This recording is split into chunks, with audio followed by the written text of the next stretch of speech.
শোনেন শোনেন, আপনি আপনি বাসায় বাসায় চলে যান। আমার ফিরতে আমার ফিরতে রাত হবে। আমি আমি সারাদিন সারাদিন আড্ডা দিব।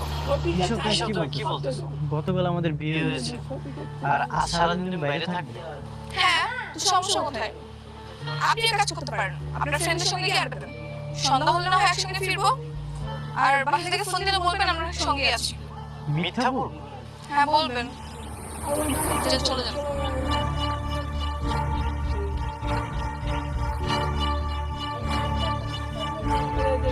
শোনেন, আমি কিন্তু কালকে বাসায় যাব।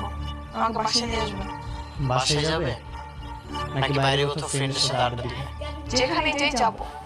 আচ্ছা, তুমি সবসময় এভাবে আমার সাথে তো কঠিনভাবে কথা বলো কেন? কেন? আমি তো শুরু থেকে এভাবেই কথা বলি। আপনি কি জানেন না? তো বিয়ে করছেন কেন আমাকে? কারণ আমি তোমাকে ভালোবাসি। আমি তো আপনাকে ভালোবাসি না। আর ভালোবাসা দূরে থাকা, আপনাকে আমি ফ্রেন্ড হিসেবেও পছন্দ করি। আমার অপরাধ? কারণ আপনি আমাকে জোর করে বিয়ে করছেন।